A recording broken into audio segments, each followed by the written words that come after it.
그, 뭐, 활동하시면서 뭐, 특별하게, 뭐, 그런 걸 떠나서 일단은 제가 먼저 조금 인트로를 하면, 어떤 거를 우리가 이제 기업한테 도와줄 수 있는가를 한번 좀 크게 한번 볼게요. 그러면 이제, 제일 많은 게 뭐, 정책 자금 만드는 사례가 있겠고요. 인증 만드는 사례도 있겠고요.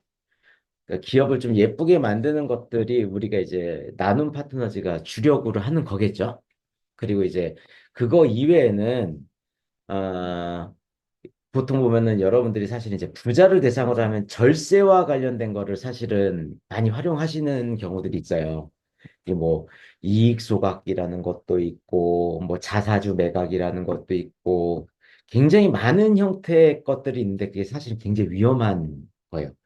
그럼 한번 뭐 예를 들어 특히 이제 대표적으로 이렇게 세무적으로 세무사를 활용해 가지고 어떻게 솔루션이 있습니다. 가지급금을 해결하는 거, 뭐 가업 승계하기 위해서 회사의 가치를 낮추는 거. 그러면 사실은 우리 가게 보면은 한번 삼성생명을 한번 볼게요. 삼성생명이라고 하는 그 기는 한 2년만 사람들이 보험료 내면 깨지든 뭐 하든 손해를 안 보는 거잖아요. 그러니까 환수라는 게 있는 거거든요. 그러니까 여러분들 GA라고 하는 데가 수수료가 더 높은 이유는 뭐냐면 환수의 기간도 더 길어요. 그러니까 뭐 제가 삼성생명은 잘은 모르겠지만 뭐 18달 동안은 유지되면 안 깨진다라고 가정하면 15회 예를 들어 대기업 원수사라고 보통 얘기합니다. 원수사 중에 가장 수수료를 많이 주는 데는 한화예요. 한화 같은 경우는 제가 얘기 들어보니까 한 24개월 정도 뭐 이렇더라고요. 그러니까 그게 다 수수료에 물려 있는 거고요. 사실은 그냥 저는 이제 여러분들이 말씀 나누고 무언가 생각하실 때 꼭 좀 아셔야 되는 게 걔네들이 왜 그럴까를 항상 집중하면서 좀 봐주셨으면 좋겠어요.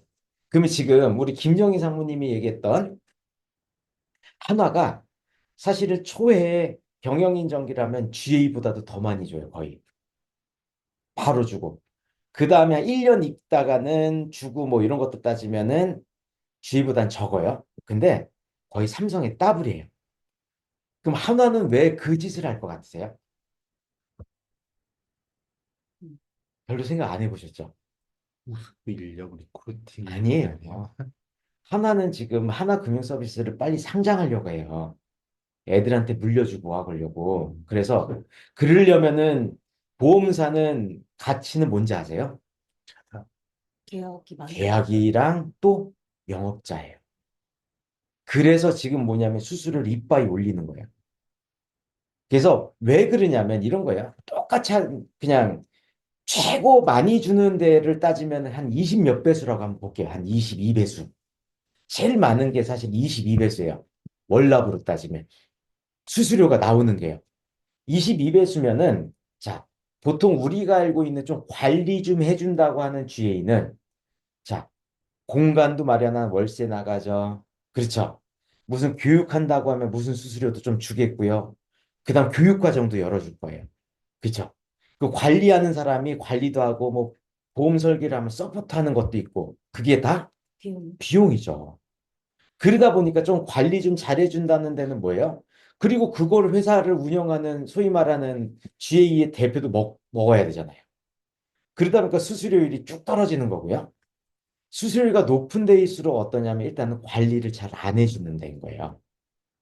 다시 말하면 지금 하나생명이 내부에는 어떤 게 있냐면요. 교육 예산이 없어요. 하나라는 데가 22배수라고 해도 그게 또 회사잖아요. 그게 원수니까 더 많이 받을 수 있다라고 가정을 했었을 때 하나는 다 어때요? 엄청나게 비싼데 월세를 내죠. 지점장이라고 뭐 사람들도 있고 뭐 전화 받아주고 막 직원들 다 있잖아요. 급여 테이블이 다 일반적인 GA보다 높죠. 그다음 관리비가 그런데 웬만한 GA 못지않게 금액을 맞춰준다는 건 뭐예요? 거의 지금 출혈을 하는 거예요. 그러다 보니까 교육에 힘써야 될 교육 예산에 있는 것도 다 설계사한테 주는 거예요. 심지어는 우리 김정희 상무님 같이 에이스급은 뭐냐면 어떤 것도 있냐면요. 애들이 대학 다니면은 학비까지 줘요. 아니에요. 다 그런 거 아니에요. 급이 돼야지만 주는 거고요. 네. 그러니까 제가 조금만 얘기하면, 네, A3, 한화 같은 데는, 한화 같은 데는 뭐냐면은 애가 군대가 있잖아. 그럼 적금으로 대신 넣어줘. 에이스에 한해서는. 다시 말하면, 자, 한화든 삼성이든 수수료 팁이 달라요. 에이스일 때는 수수료가 더 높고요. 저기 잔잔바리는 수수료가 낮아요. 여러분들 솔직히 삼성생명 GFC에 계신 분들 제가 얘기하면 뭐 다음 달에 얼마 나온다고 하죠. 그게 진짜 높은 명의급은요. 그냥 밑바닥에 있는 사람보다 한 1.5배 더 수수료가 나와요. 그런 게 이제 유지비고 뭐하고 하다 보니까 이제 본질은 뭐냐면 수수료가 떨어질 수밖에 없는 거죠. 하나가 지금 하는 이유를 왜 그럴까? 그냥 항상 제가 이렇게 생각해요. 뭐 누가 하나가 많이 준대, 뭐 어디가 많이 준대 하면 그게 대기업이면은 다 이유가 있는 거예요. 다시 말하면 하나가 상장까지 끝났어요. 그리고 자기의 목표를 달성하면 그 조직을 유지하기 위해서 그 정도의 수수료가 나올까요? 아닌 거예요. 그러니까 우리가 이제 제가 이거 말씀은 얘네가 어때, 쟤네가 저때라고 하는 것들을 말씀드리는 게 아니고 어떤 사안이 발생을 했었을 때 왜일까? 뭐가 있지? 이런 것들을 한번 조금 고민을 해보시는 연습을 좀 해주셨으면 좋겠어요. 사실은 이소영 상무님이 저랑 일하면서 저한테 계속 말씀하시는 게 어떤 상황에서 어떻게 이렇게 빨리 피드백 하는데 여기에서 어떤 좋은 솔루션을 나오세요라고 사실 많이 저한테 얘기하잖아요. 진짜 그렇죠. 그건 잔머리가 좋은 거일 수도 있는데요. 사실은 그런 트레이닝이 좀 많이 돼 있는 거예요. 쟤왜 저러지? 그러니까 저는 사실은 기술보증기금이라는 애들이 여러분 강의할 때도 많이 말씀드린 게 뭐냐면 걔네도 일단 공무원인 거예요. 공무원이면 일단 공무원을 선택했다는 자체가 월급을 많이 받는 것보다는 오래 버티고 싶은 거거든요. 맞잖아요. 우리 어린애들이 뭐 중진공이나 기보나 신보로 취업을 한 애들은 사실 스펙은 대기업 갈 수 있는 애들이거든요. 그런 애들이 왜 저기 갈까 하면은 그런 게 하나가 있고요. 두 번째는 공무원 집단 비슷한 중공무원 회사죠. 이런 공기업에 가면요. 천재가 바보가 돼서 나와요. 뭐냐면 룰대로만 해야 돼요. 사규나 이런 거에 맞춰야 돼요. 그래서 그런 거에 맞춰서 가다 보니까 스마트한 애들이 멍청하게 돼요. 대기업도 비슷해요. 대기업도 진짜 똑똑한 애들은 못 버텨요. 왜냐하면 이 사람의 창조성이나 이런 거를 체크해 주는 게 아니고 조직을 운영해야 되잖아요. 그러니까 천재가 필요한 게 아니고 잘 따라하고 잘 컨트롤할 사람이 필요하니까 그렇거든요. 그러니까 대기업과 거래할 때나 아까 얘기했던 공무원과 거래할 때거나 아니면 공기업과 거래할 때는 가장 중요한 건 여러분 우리가 대표님 만날 때랑 똑같은 거예요. 우리 거를 신청하고 우리 거를 승인해 주는 사람의 입장을 생각을 해 주셔야죠. 그럼 그 사람들 뭘 좋아할까? 이게 굉장히 중요한 거예요. 이번에 우리 TNTS 있잖아요. 여기는 뭐였냐면요. 일단 기술보증기금이라는 데도요. 권역으로 왔다 갔다 해요. 다시 말하면 서울, 경기는 거의 한 몫이에요. 근데 충청도, 충청남북도 뭐예요? 거기서 조금 보통 놀아요. 그러니까 관리하는 주체도 좀 다른 거예요.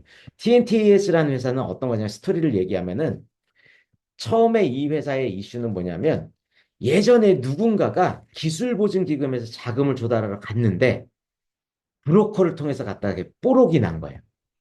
그래서 너는 이제 우리 오지 마. 얘네는 브로커가 한번 건든대야라고 회사 기술보증기금 내부에 뭐가 있었던 거예요. 그리고 이제 신용보증기금에는 그게 공유가 안 돼 있었어. 다행히. 그래서 신용보증기금에서는 일부 자금이 나왔던 거예요. 근데 이 회사는 사실은 경기도에서 만들었다 공장은 충청도로 이제 만들었던 데거든요. 처음에 자금이 필요하니까 갔던 데가 경기도와 관련된 보증재단이었어요. 보증기금이고. 여기서 진행하다가 어, 여기 어떻게 보면은 대표이사 일로 있었던 사람이 또 개인 사업자가 하나 있었는데 건보료를 엄청 연체한 거예요. 그러니까 신보에서는 이 회사가 자금을 더 줄 수 있는 여력인데도 이제 안 주기로 결정을 해버린 거예요. 왜냐하면 하나를 보면 열을 안다고. 그 상황을 사실은 자금 요청 받을 때는 몰랐어요. 터치하고 하고 나는데 왜 안 나오지? 이상하다. 그 파고 너희들 뭐 있어 하니까 이것들이 이제 팍 나온 거죠. 사실은 이 회사는 이제 자금이 나올 수가 없는데요. 근데 신기보와 자금, 정보를 공유하지 않는 중진공이라는 데가 있어요. 그래서 중진공에는 그런 내용이 오픈이 안 돼 있으니까 적절하게 해서 중진공에서 3억 원이라는 자금을 안 나올 거를 일단 조달을 해줬어요. 근데 이 회사가 또 알고 보니까 사업이 안 되니까 직원을 다 자른 거예요. 한 50% 정도 없어진 거죠. 그런데 다행스럽게 우리가 자료를 업로딩 하는데 그게 또 두드러지지 않은 거죠. 여하튼 그런 컨디션이 나왔는데 알고 보니까 회사가 망가질 대로 망가진 거예요. 그래서 기존의 신용보증기금이라는 데서 3억이라는 거를 하나은행에서 보증서로 자금을 하고 처음에는 하나은행도 꽤 괜찮아 보이니까 2억 원이라는 운전자금을 또 추가로 플러스 해서 줬던 건데 요번에 1년에 사건을 보고 뭐하고 하면서 하나은행에서는 얘네한테 빌린 걸 다 회수했다는 사실은 내부적인 의사결정이 또 알고 보니까 있었던 거예요. 그러니까 3억 원 중진공 조달해 줬는데 여기에 추가로 조달을 안 해주면 얘네는 2억을 그냥 갚아야 되고 그럼 회사는 그냥 끝나는 상황이었어요. 그래서 일단은 고민하다가 아까 얘기했듯이 여기에서 보통 사람들은 그냥 스미마셍 하고 가겠죠. 죄송합니다 하고. 그러니까 자금을 잘 모르는 사람은 여기서 그냥 그만둬요. 이건 은행도 그렇고 그래요. 근데 권역이 다르니까 일단은 기술보증기금을 타겟으로 신보는 권역이랑 다르게 다 같이 공유하거든요. 그래서 기본적으로 일단 터치를 하게 했어요. 근데 기술보증기금이란 데는 사실은 담당의 역량도 조금 많이 중요하고요. 근데 여기 기술력도 조금 있는 편으로 세팅은 되어 있어요. 그래서 제가 이 회사를 만들기 위해서 또 뭘 했냐면은 사실은 제 돈으로 5천만 원 꼬나받고 다시 돌려받는 형태에서 벤처 투자 유형으로 해서 벤처 기업까지 만들었어요. 이건 뭐 하기 위해서? 기보 작업하려고. 제 돈을 움직였어요. 그래서 벤처 투자 유형이라고 하는 벤처를 만들어 놨어요. 그리고 나서 우리 여기 있는 인원 중에 일단 여성 중에 가장 기술보증기금이랑 매칭을 잘할 사람을 PM을 선정을 했어요. 그게 누굴까요? 이소영 상무님이에요. 굉장히 중요한 건 뭐냐면 여기는 제가 소통을 하면은 뽀록이 나요. 왜냐면 제 말투가 이제는 어쩔 수 없어서. 그랬을 때 기보나 신보나 아직 이 시장에서는 여성분은 어, 이렇게 컨설턴트로 보지 않는 어떤 트렌드가 있거든요.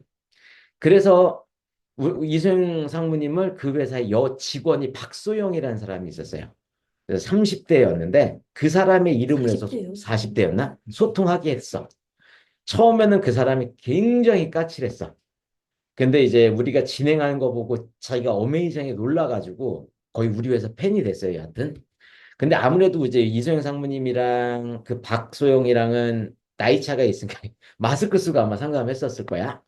그래서 차근차근 기술적인 부분을 잘 뚫어서 일단은 기술보증기금에서 자기네 또 나름의 사정이 있었어.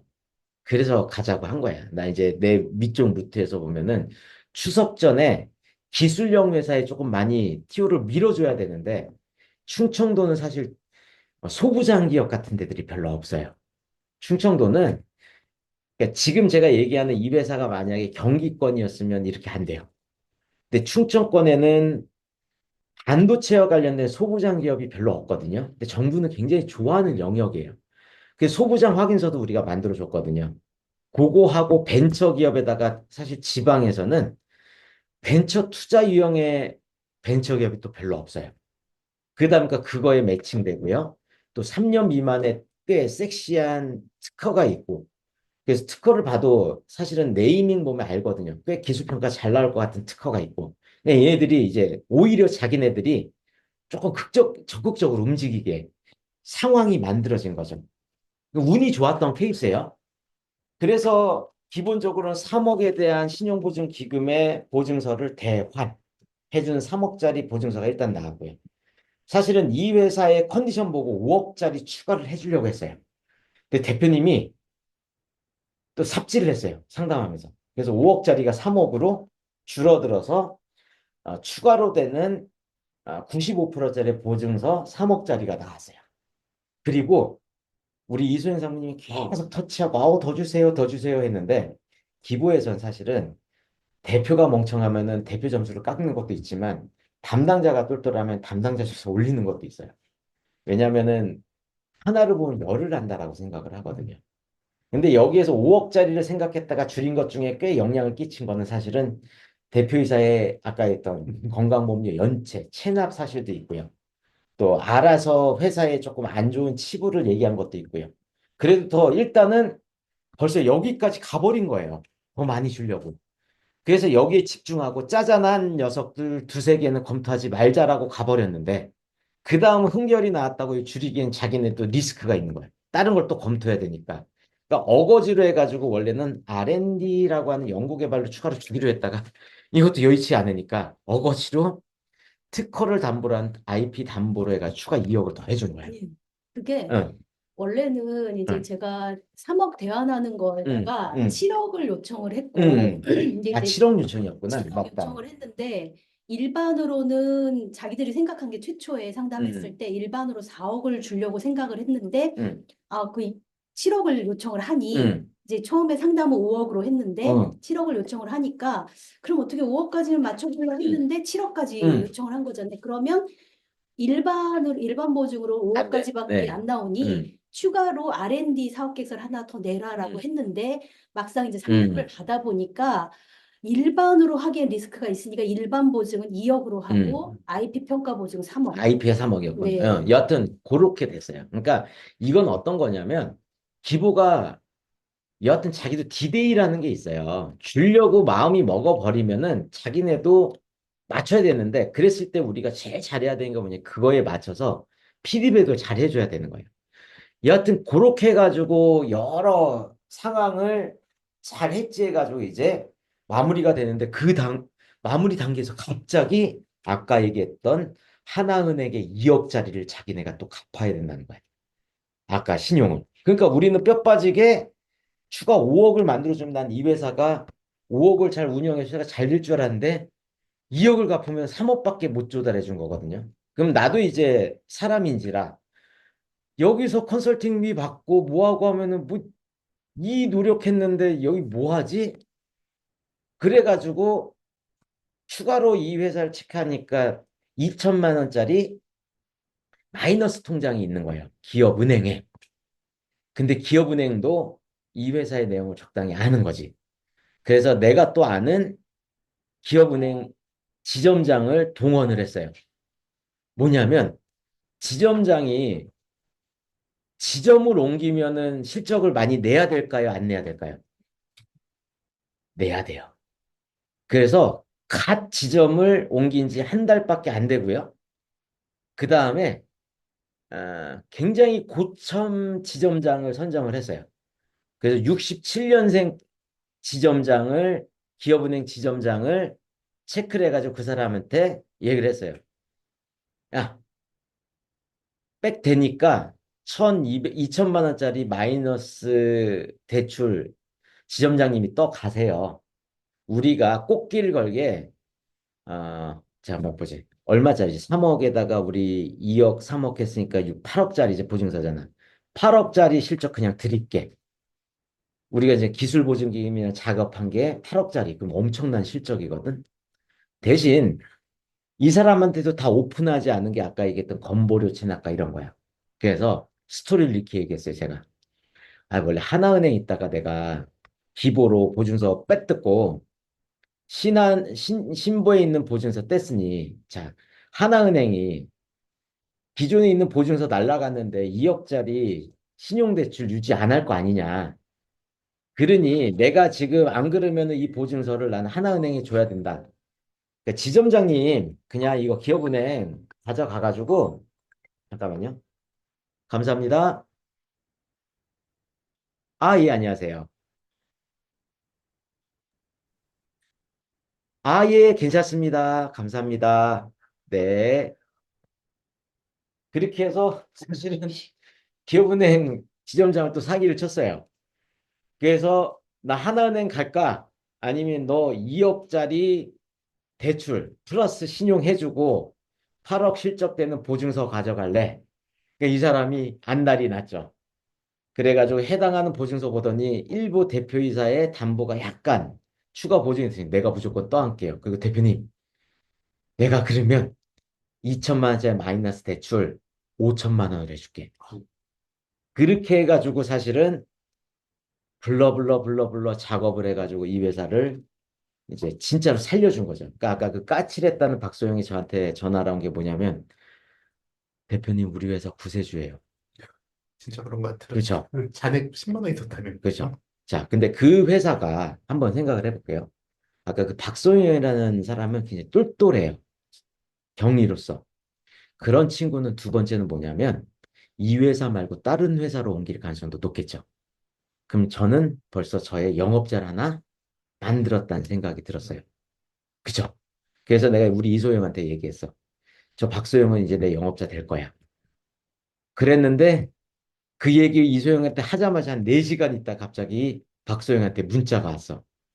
우리 친한 언니가 다니는 회사 정책자금 조달 좀 해주세요. 그러니까 제가 말씀드린 건 뭐냐면 여러분들이 어딘가 회사를 가가지고 사실 여러분한테 가장 큰 허들이 누구냐면 격리예요. 격리. 첫 번째, 격리가 멍청한 여러분한테 허들도 아니에요. 근데 여러분들한테 허들이 되는 격리는 똘똘한 사람이에요. 근데 그 똘똘한 사람을 이겨버리거나 감동시키면요. 일단 회사에서 대표이사랑 내가 이견이 있어도 격리가 알아서 정리하고요. 그냥 격리가 자기 친구 회사, 저 회사 다 속여요. 여러분들 제가 우리 회사가 자리를 잡기까지의 과정 중에 하나가 그런 게 또 하나 있었어요. 제가 컨설팅한 회사에서 정말 잘난 척하는 격리가 한 명 있었어요. 73년생짜리. 근데 보통의 사람들은 아이 저희 XX 같은 년, 뭐 지랄 같은 년 아니면 절 죽여버려 살려버려 할진 몰라도 저는 저 사람 잘 컨트롤하면 나한테 도움되겠네. 그렇게 해가지고 그 사람을 정말 필요한 거 만들어주고 원하는 정보 해주고 나니까 그 사람이 나중에 회사를 옮겨서 소개한 데가 찬들푸드란데요. 그래서 저희가 이노비즈 벤처, 메인비즈 정책 자금까지 해서 제가 아마 한 3천만 원 번 것 같아. 근데 찬들푸드를 통해서 여러분 우리 회사가 프랜차이즈 많이 컨설팅하는 거 알죠? 다 찬들푸드 대표 통해서 다 소개받은 거예요. 그러니까 제가 이렇게 조금 사례를 말씀드리는 게 안 되는 걸 되게 만들 수 있는 사례는 사실은 우리 이수영 상무님이 굉장히 노력하신 것도 있지만 그 안에 안 보이는 어떤 전략도 있고 숨겨진 것도 있는 게 콜라보가 돼야 돼요. 근데 정책 자금이라고 하는 거는 그냥 나 누구 알아? 요 정도로 갈 수 있는 건 이제 잔챙이 정책 자금만 할 수 있어요. 근데 이런 것들은 뭐냐면은 사실은 저한테는 제가 강의할 때 베스트 프랙티스가 될 수 있는 사례이기도 하고요. 이런 사례를 할 때는 굉장히 짜릿해요. 기분도 좋고. 맞지? 그러니까 이런 것들이 일어날 수 있게 하기 위해서는 여러 가지를 잘 해주셔야 되는 사례거든요. 그러니까 여하튼 제가 조금 말씀 올리면 격리를 잘 내 편으로 만들라. 그리고 두 번째, 대신 격리가 제일 싫어하는 사람들이 보통 보면 세무대리인이에요. 보통 그래요. 왜냐하면 격리는 항상 세무대리인이 빨리빨리 자기가 원하는 대로 응대 안 한다고 생각을 하거든요. 근데 여러분들이 사실 가장 큰 어들은 격리 다음으로 큰 어들이 세무대리인이거든요. 그러니까 격리랑 친해지면 세무대리인을 바꾸기도 쉬워요. 그렇죠? 그러니까 그런 것들 한번 고려를 하셔서 우리가 전략을 조금 갔으면 좋겠다는 거. 그러니까 뭐 그렇게 해서 도와주는 게 있고 두 번째는 아까 세무사님이나 이런 분을 통해서 정말 안정적으로 절세 전략을 가는 건 이제 뭐 이광호 회계사님과 또 이제 우리 출산 때문에 계속 이제 온라인을 하는 뭐 이서연 세무사님을 제가 계속 좀 트레이닝 시키고 있어요. 그래서 이분 통해서 이제 차근차근 우리가 또 다른 무기를 외부에 아웃소싱 하지 않고 내부의 인원으로 가면 좋잖아요. 그렇게 가는 게 하나가 있고요. 세 번째는 어떤 게 있냐면은 세금을 낸 걸 돌려받는 컨설팅이 있어요. 이거를 경정 청구라고 합니다. 그때 이광우 회계사님이 얘기했듯이 어때요? 표준 재무제표에 이렇게 딱 보여 있는 것과 실제 세금 신고하는 건 다르다는 거 기억나시죠? 근데 아마 우리 김정희 상무는 기억 잘 못할 수도 못 들었을 것 같은데 그 얘기를 맞아요. 맞지? 자, 그래서 내가 한 번만 보여줄게요. 자, 한번 볼게요. 여기에 표준 재무제표의 손익과 뭐가 있죠? 재무상투표가 있을 겁니다.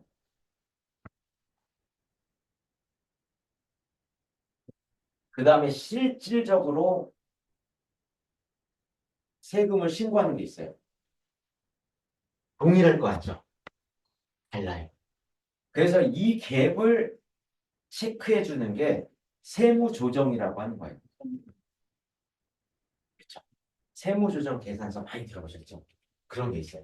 그럼 여러분들이 보험이라고 하는 CEO 보험 있잖아요. CEO. 이 CEO 보험을 여러분들이 팔면서 제일 강점을 하는 게 뭐예요? 비용 처리됩니다. 그래서 세금 감면도 됩니다. 법인세 이연 효과죠. 이연 효과. 그리고 블러블러 어떤 효과가 있어요? 라고 얘기를 할 거예요. 그럼 만약에 이 회사를 한번 볼게요. 근데 보통 일반적인 보험은 이렇게 비용 처리가 아니고 전통적인 거 뭘로 하는 거죠? 자산으로 가는 거예요. 맞죠? 자산 처리는 비용이에요, 아니에요? 아니죠. 수익도 아니에요. 손익계산서에 안 들어가는 녀석이 원래는 기본적으로 자산 처리할 거예요. 그냥 어떻게 보면 금융상품 그런 거예요. 근데 회사가 성장하려면 자금이 필요해요. 그렇죠? 그리고 이 회사가 좀 성장성이 있으면 조금 수익을 잘 내는 회사여야지 무상지원금도 잘 나오죠. 그럼 정부가 무언가를 이 회사를 체크할 때는 기술력도 있지만 영업이익이 정말 중요하거든요. 그렇죠? 근데 정부나 은행에서는 세무조정 계산서에 나와 있는 결산서 보면서 요걸로 이 회사를 판단할까요? 아니면 표준 재무제표로 판단할까요? 표준 재무제표로 판단하죠. 그럼 만약에 이 회사가 CEO 경영인정기로 1억을 매년 납부한다고 할게요. 이 회사는 표준 재무제표 상에 만약에 이 CEO 보험을 가입하지 않았으면 매출이 100억이고요. 영업이익은 여하튼 10억이라고 할게요. 영업이익은 2억짜리 회사였어요. 그래서 그냥 블러블러 세금을 냈던 거예요. 세금. 맞죠? 이런 회사인데 경영인정기 하면 세금 줄어듭니다 하고 만약에 우리가 이 회사한테 경영인정기 들고 비용으로 됩니다 했는데 우리 세무대리인께서 이거를 손익계산서에 비용으로 인정하면 넣어버리면 여하튼 손익계산서의 영업이익은 1억이 되겠죠. 맞죠? 네. 맞죠? 1억이 될 거예요. 1억이 된 상태에서 세금을 내겠죠. 근데 진짜 일 잘하는 회계사 세무사는 어떻게 하냐면은 이 1억은 어떻게 해요? 손익계산서에 안 넣어요. 그러면 이 회사는 영업이익은 얼마예요? 예. 2억이죠. 신용등급 좋죠. 대신 실질적으로 세금 신고할 때 세무 조정할 때는 여기다 비용이 드는 거예요. 아, 그렇게가 돼요? 네. 그러면 이 회사는 어때요? 영업이익도 좋고 실질적으로 세금은 덜 내죠. 이렇게 할 줄 아는 세무사가 많을까요? 적을까요? 없어요. 여러분, 세무사가 중요한 이유가 이런 건 거예요. 아니면 이 불법이에요? 아니에요. 정 따지자면 표기상의 실수 좀 있었습니다로 끝나면 끝나는 거예요. 그렇죠? 아니면 그때도 기억나시죠? 손익계산서에서 또 한번 볼게요. 고용지원금이 있어요. 정부의 고용지원금이. 고용지원금. 자, 영업이익에서 판관비 뺀 게 매출이익에서 판관비 뺀 게 영업이익이라고 했잖아요. 그때도 얘기했듯이 고용지원금을 여기 인건비에서 마이너스 처리하면 그렇죠? 여기에서 영업의 수익으로 처리할 거를 안 해버리면 되잖아요. 맞죠? 여기 인건비가 1억이 나왔어요. 고용지원금이 5천만 원이에요. 고용지원금이 5천, 인건비 1억. 그러면 현관비에서 그냥 인건비 5천으로 해도 돼요? 아, 돼요. 돼요? 그러면 영업이익이 2.5억이 되겠죠. 맞죠? 영업의 수익은 0이 됐으니까. 근데 보통의 세무사들은 어떻게 해요? 인건비 1억. 그래서 그대로 그냥 영업이익 2억. 고용지원금 여기서 뭐예요? 영업의 수익으로 잡아요. 그럼 정부가 보거나 은행이 봤었을 때 이 회사의 신용등급은 뭘로 봐요? 영업이익으로 봐요. 어떤 게 좋을까요? 근데 자, 한번 볼게요. 아까 얘기했듯이 고용지원금을 마이너스로 처리하나 아니면 마이너스 처리 안 하고 영업 외 수익으로 넣나 경상이익은 동일하죠. 법인세 차감전 이익, 경상이익은 동일하잖아요. 맞아요? 여기까지 이해 가세요? 그렇죠. 탈세가 아닌 거예요. 정부 입장에서는 영업이익으로 보고 국세청에서는 과세를 할까요? 경상이익으로 할까요? 법인세 차감전 이익으로 과세를 하거든요. 그러니까 아까 얘기했듯이 여기에 봐봐. 인건비를 0.5로 하고 여기를 2억으로 한 다음에 맞죠? 이걸 하면 2.5억이 된 거예요. 영업이익이. 어? 그래서 딱딱 해가지고 만약에 2라고 할게요. 이게 경상이익이에요. 이렇게 처리하거나 아니면 여기는 1로 처리하고 여기를 2.0으로 했는데 여기서 플러스 영업의 수익으로 0.5가 생긴 거죠? 맞죠? 물론 뭐 영업의 비용까지 해가지고 경상이익 동일하게 2.0이 나오죠? 맞죠? 어떤 걸 보냐면은 정부와 신용등급 할 때는 영업이익만 보는 거예요. 경상이익을 안 봐요. 그러니까 어떤 게 자금이 더 잘 나오죠? 이게 더 잘 나와요. 회계사가 이렇게 보이는 것들을 다르게 해주면은 회사가 예뻐지는 거죠. 자, 그래서 여러분들이 대출이 많이 안 나오는, 이 회사는 매출도 꽤 괜찮은데 대출이 안 나오네 할 때가 어떤 거냐면은 이자 보상 계수라고 해요.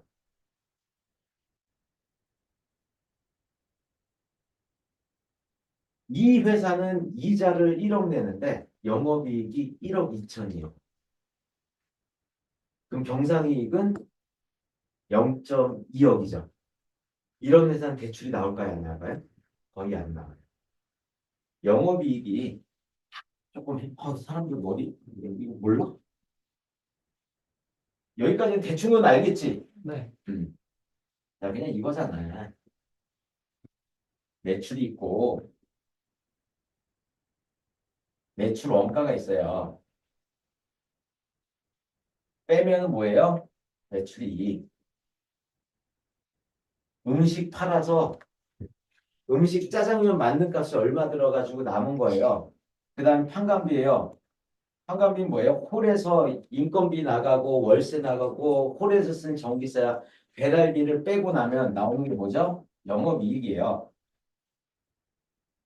근데 이 회사는 이 짜장면집 차리면서 대출했으니까 이자 나가죠. 그런 게 영업과 상관없이 비용이고요. 내 통장에 돈이 생겼거나 정부에서 청년에 뽑았는데 인건비 줬으니까 영업의 수익이라고 하잖아요. 그걸 다 해야지 경상이익이고요. 경상이익은 뭐라고 해요? 법인세 차감전 이익이에요. 이걸로 세금을 때리는 거예요. 그 다음에 뭐예요? 세금. 그리고 나면 번 거에서 세금 뺀 게 뭐예요? 당기 순이익. 진짜로 번 거. 요렇게 가는 거예요. 여기까지 이해 가시죠? 근데 영업이익이 2억인데 영업에 비용을 해서 이자가 1.5억이야. 이걸 이자 보상 계수로 계산을 해요. 이런 회사는 대출이 안 나온다고요. 뭐냐면 너는 이자 내려고 회사 운영하는 거야? 이렇게 가요. 그리고 은행 입장에서 한번 볼게요. 너 약간만 삐끗하면 너 1억만 영업이익이 나오면 너 이자 못 내겠네? 이렇게 가는 거예요. 그래서 이자 보상 계수는 보통은 곱하기 3 정도는 돼야지 대출에 여력이 있는 거예요. 잠깐만요. 감사합니다. 조영석입니다. 네. 아까 얘기한 TNT? 아, 거기에 예. 성공 사례 뭐 하나 더 넣으면 되겠네요. 예. 되게 좋은 사례인 것 같아요. 중앙사로 어디다 놔요? 아, 우리 홈페이지 만들 때 거기에 성공 사례. 사모님한테 얘기 좀 더 자세히 듣고 써야겠는데. 감사합니다. 아, 지난주 것도 정리 안 했는데. 여기까지 이해 가세요? 네. 네. 이게 굉장히 중요한 겁니다. 근데 여하튼 제가 이런 것들을 알려주면서 뭐예요? 누가 중요하다고요? 세무사가 중요한 거예요. 근데 너무 많은 걸 여러분이 얘기하면 여러분들 설명하셔 힘들거든요. 그러니까 제가 딱 하나 설명하는 게 뭐냐면, 자, 표준 재무제표 정도는 여러분이 설명할 수 있다라고 가정하면, 실질적으로 세금 신고할 때 보통 그 차액을 처리하는 게 뭐예요? 세무조정인데요. 보통 보면은 본인들이 봐도 알아요. 손익계산이 보험료로 막 적혀 있어요. 4대 보험보다 더 많이 커요. 그러면 다 뭘로 돼 있는 거 아까 얘기했듯이 이거를 굳이 여기다가 보험료로 기장을 한 거예요. 그러면 이렇게만 돼 있으면 이 사람은 나한테 세무사는 나한테 타깃이야. 내가 이 회사의 세무사를 바꾸려고만 하면은 아까 얘기했듯이 썰 풀고 뭐하고 이렇게 해서 이래. 근데 이렇게 하다 보면 세무사가 나랑 붙잖아. 50%는 그게 어떻게 돼요? 라고 나랑 개기는 사람이 있고 너 라이센스 있어? 막 이래. 그럼 나는 내가 부리는 세무사 회계사랑 싸움 붙여. 그러면은 그 싸움 붙이는 회계사 세무사 날 굉장히 존중하게 멘트 날리면서 저 사람이 로직으로 걔가 깨 부숴주는 거지. 그러고 나면 세무사는 그냥 무조건 바뀌어요. 어떤 애들은 세무사가 이렇게 하다가 들어보니까 맞는 거야. 깨갱해. 그랬다가 나한테 별도로 톡이 와. 대표님, 저랑 같이 좀 일 좀 해주시고 좀 가르쳐 주시면 안 돼요? 이렇게 온 세무사도 많아요. 다시 말하면 우리 사업을 위해서 유리하게 하려면 세무사가 굉장히 중요한 거거든요. 또 바깥에서 우리 세무사가 약하면 어때요? 우리 회계사가 가르치면 되지. 그렇죠? 그래서 우리를 위해서 무언가 세무사를 이겨줄 수 있는 쌈딱에다가 성실한 사람이 우리한테만 세무사가 있으면 어때요? 우리는 기업 컨설팅한테 훨씬 더 유리한 거거든요. 그런 거 하나 체크해 주시고 이런 상황에서 아까 얘기했듯이 보험료가 너무 많이 잡혀 있으면 분명히 잘못되어 있다는 것들을 강조하고 그 다음에 너무 디테일하게 들어가면 여러분들 화법을 어떻게 하셔야 돼요? 제가 세무사입니까? 제가 아는 정도는 이렇게 하는데 차라리 그러면 우리 세무사 회계사님과 잠깐만요. 대표님.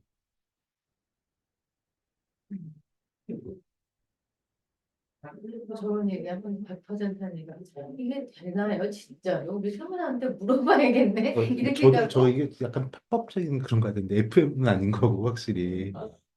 그러면 이제 그 세무사가 어때 비용 처리 안 하고 세금 조정하기가 쉽지 않을 텐데. 그렇게 하면 또 이제 세무사가 안 된다고 하면 저희 세무사한테 물어봤는데 안 된대요로 끝나버려가지고 이제 그게 그 다음으로 넘어가는 게 쉽지 않은데 방법을 뭐 되니까 저렇게 한 건데. 저는 근데 이거 설명 아까 듣다가 이렇게 쓰다가 놓쳤어요. 저기가. 그럼 어떤 세무사는 가지고 틀쳐갖고 그냥 그런 이게 생각을 이제 했잖아요. 본인이 맨날 이 사람은 뭐내 마음대로 되고 생각을 했다가 돌아가는 걸 보니까 원래 정부 규정상 지원금이나 정부 지원금들은 다 영업의 비용 처리하고 영업의 수익 처리하라고 되어 있는데 아까 저렇게 하신 그저 말씀은 그 비용 처리 안 하겠다고 이렇게 한다는 거잖아요. 알았어요. 근데 네. 뭐 좀 봐야겠다. 자, 이런 것들이 있습니다. 근데 제가 왜 이런 얘기를 하는 거의 시작은 뭐였어요? 경정 청구였어요. 네.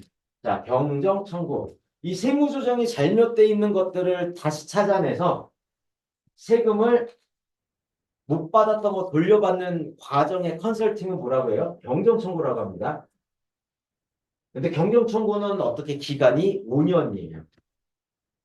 5년 동안 우리가 잘못 신고한 거를 다시 돌려주세요 하는 게 경정 청구예요. 근데 이 경정 청구를 안내하면서도 여러분 화법으로 따지면 어떤 게 있냐면 저는 이렇게 생각을 합니다. 대표와 해당하는 세무사가 너무 친해요. 그러면 그 사람을 공격하는 게 좋은 건 아니잖아요. 그렇죠? 그럴 때 화법은 뭐냐면 대표님, 기장은 뭐 건강검진입니다. 그리고 저렇게 경정청구라고 하는 건 암 표적 검사예요. 자, 우리가 건강검진 한다고 해서 무조건 암이 되는지 아닌지 사실은 알기가 어렵잖아요. 아주 작은 건 못 찾죠. 아, 오늘 왜 이래, 계속.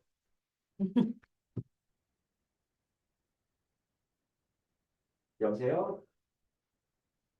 네.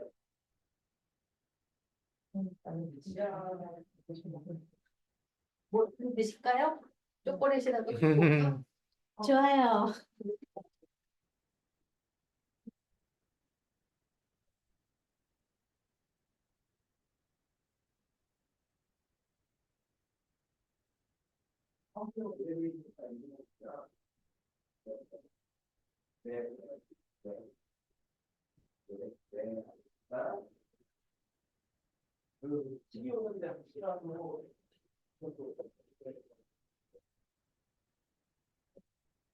지금 방금 전에 오늘 방금 그리고 발표 내는 게 아니에요. 이 질문. 네. 네. 그 내가 물건을 살려면 어쩌자가 팔 되잖아요. 돈이 들어가는데 나 돈을 안 들고 그 연락처는 그들의 그런 그 이상의 그 수익이 발생해야 되는 거지. 그러니까 이게 그냥 경림이 아니면 예를 들면은 매출 채권이라고 하는 거. 자, 그러면 자, 뭐냐면은 똑같은 거예요. 자, 병정 청구의 시장은 보통 뭐냐면은 네가 못 받은 세금, 네가 돌려받지 못한 세금에 보통 돌려주면 수수료 20%고 30% 달라고 하거든요. 예전에는 30%인데 요즘은 한 20% 정도 그렇게 이제 그 컨설팅 비용이 책정돼요. 여러분들 한 5천만 원 경정 청구해주면 세무사 수수료가 얼마라는 얘기예요? 대충 1,000만 원 이상인 거예요. 근데 우리가 기장을 하면 보통 한 20만 원, 15만 원, 10만 원 받는단 말이에요. 그럼 그거 얼마죠? 1년에 120. 그리고 저기 세무조정으로 해가지고 보통은 한 100만 원에서 200만 원 사이 받아요. 그럼 한 회사에서 1년 동안 받는 게 세무사는 어때요? 많아봤자 300, 200 사이입니다. 적게 받으면은 뭐 150만 원도 받아요. 150만 원 받고 우리가 건강검진 받는 거고요. 진짜 암 수술하면 돈 되면 어때요? 암 검진하지 미치도록 후배 파겠죠. 그쵸? 그런 건 거예요. 그러니까 대표님이랑 얘기할 때 내 편을 체크할 때는 뭐예요? 내 편을 강화하는 거죠. 어떨 땐 이런 경우도 있거든. 내가 소개한 세무사가 세팅을 해놨는데 누군가가 와가지고 경영 청구해서 얼마 나옵니다 해. 그럼 야, 너 뭐 이런 세무사를 소개했어? 이런 경우도 있을 수 있겠죠. 다시 말하면 내 세무사를 방어해야 돼요. 그때는 어때요? 화법이 대표님도 사업하시잖아요.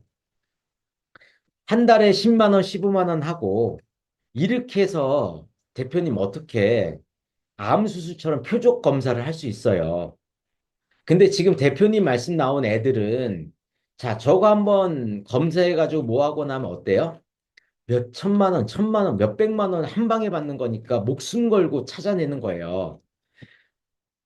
그 저는 암 표적 수술 하는 거거든요, 대표님. 그러니 당연히 그럴 수밖에 없죠. 차라리 대표님, 우리 세무사한테 표적 검사해가지고 경정 청구해달라고 하면요, 대표님 걔네들 아마 20에서 30% 달라고 할걸요. 우리 세무사는 10%밖에 안 받을 거예요.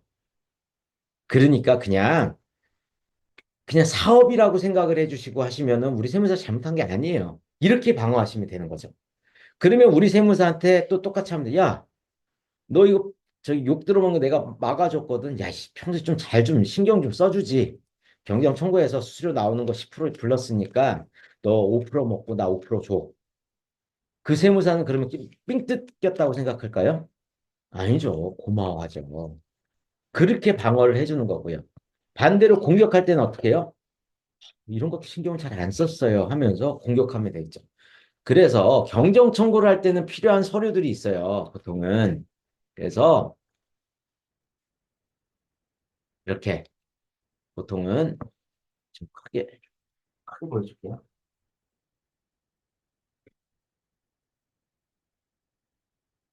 좀 더 세부적인 자료가 필요할 때도 있지만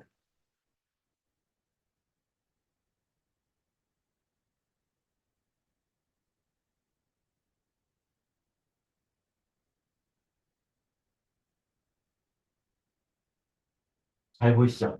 네. 이만큼의 자료가 보통 필요해요.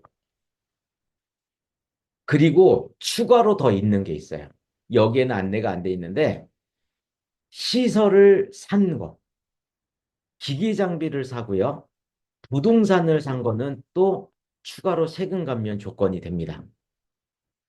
그래서 보통 이렇게 사람과 관련된 거니까 사업명부, 근로계약서, 근로소득 원천 징수부 뭐 이런 거 달라고 하는 거고요. 그다음 5개년치 세무조정 계산서를 달라는 건 뭐 때문일까요?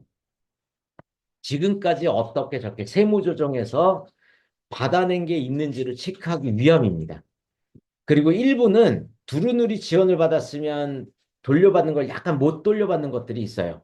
그러니까 그런 것들이 있으니까 요구하고 플러스 뭐예요? 이 회사가 5년 이내에 시설 투자한 내역을 받으면 보통 세무사가 받을 수 있어요. 근데 이 시장은 요즘은 얼마나 자동화가 돼 있냐면은 그냥 회사가 공인인증서 하나만 주거나 네 그러면 자동으로 나오는 경우들이 많아요. 경정 청구해야 되는데 예. 그걸 하면 근데 된다. 그걸 했었을 때 안 나오는 거 뭐냐면 이렇게 직원 중에 친익청 이런 게 잘 안 나오고요. 사실은 신규 어떻게 보면은 시설 투자한 거에 대한 디테일한 게 안 나올 수도 있거든요. 뭐 놓친 것도 있으니까. 그래서 이런 것들을 체크해서 하는 게 경정 청구 진행할 때 필요한 서류입니다. 이렇게 조금 이해 가시죠? 그 이외에는 아까 얘기했듯이 고용지원금이란 게 있어요. 고용지원금은 어떤 거는 내가 신청하고 일정 요건에 맞았을 때만 돌려주는 게 있어요.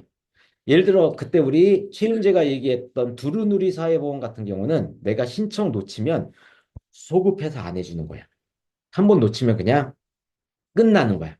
근데 어떤 지원금은 내가 놓쳐도 3년 이내에만 신청하면 다시 돌려주는 것들이 있어. 예를 들어 출산에 따라서 잠시 휴가를 해줄 거나 아니면 뭐 뭐지 유연근무를 해주는 거나 굉장히 꽤 많은 일부의 어떤 고용지원금은 지나간 상태에서도 우리가 신청을 하면은 주는 게 있어요. 그래서 그거는 대신 그런데 아까 세무조정은 몇 년짜리였죠? 음. 5년. 근데 이렇게 고용지원금은 어떻게? 3년. 3년간만 주는 거예요. 그래서 또 한번 보여줄게요. 저는 보통 이제 링크를 많이 걸어드리는데, 자, 이렇게, 이렇게요. 그래서 위임장을 이렇게 한번 볼게요. 위임장 한번 들어가 볼게요. 왜냐하면 위임장은 누구한테 받는 거냐면은 회사한테 받아서 고용노동부에 내가 나는 여기에 위임을 받았으니 내가 여기 거 신청하고 뭐하고 할 거야라는 게 여기서 나오는 거예요. 그래서 요즘 이렇게 전자계약서로 내가 예를 들어 여기 클릭하면 날짜 쓰면 되고요. 우리 회사도 내가 그냥 쓰면 되고요. 심지어는 도장도 어때요? 전자 도장으로 그냥 해서 다 끝나고 나고 다 마무리하면 어때요? 첨부 파일 넣을 거 넣고 뭐하고 다 하고 하면요. 그냥 요 위임장을 마무리할 수가 있어요. 오케이? 네. 위임장을 마무리하는 단계를 여기에서 그냥 체크까지만 다 하면요. 위임장을 작성해 주는 거예요. 이런 게 하나가 있고요. 그 다음에 필요한 게 뭐예요? 이렇게 설문지. 이 설문지를 하는 이유는 뭐냐면요.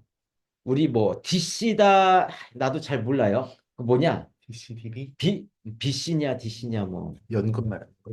연금 뭐 퇴직연금 뭐 그런 거에 따라서 이게 또 추가로 받을 수 있는 게 있어요. 왜냐 외부에 유치하면은 또 이제 뭐냐면 고용지원금에서 추가 뭐 체크하는 것들이 있어요. 그래서 어떻게 보시면 이렇게 그 회사가 어떤 거냐 그리고 담당자는 누구냐 누가 이제 나랑 소통할 거냐 이 노무법인이랑 그렇죠.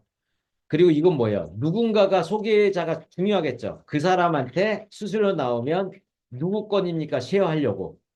그리고 아까 이제 여기 있네. 퇴직연금이냐, DC냐, DB냐, 언제냐. 그리고 아까 얘기했듯이 사촌 관계 있지 않습니까? 여기도 중요해요. 그러니까 그런 거 있는지 이런 것들에 따라서 이걸 다 체크해서 하면은 첫 번째 나오고요. 그 다음에 뭐냐면 이게 각각에 해당하는 연도 있을 때 임원과의 친척을 봐야 되잖아요. 그러니까 해당 연도에 이때는 임원이 친척이 누구였고 봐야 되니까 뭐가 필요하죠? 이렇게 법인 등기부등본을 보는 겁니다.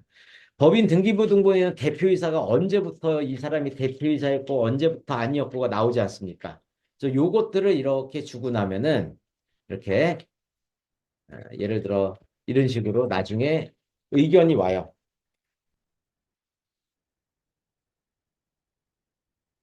그래요?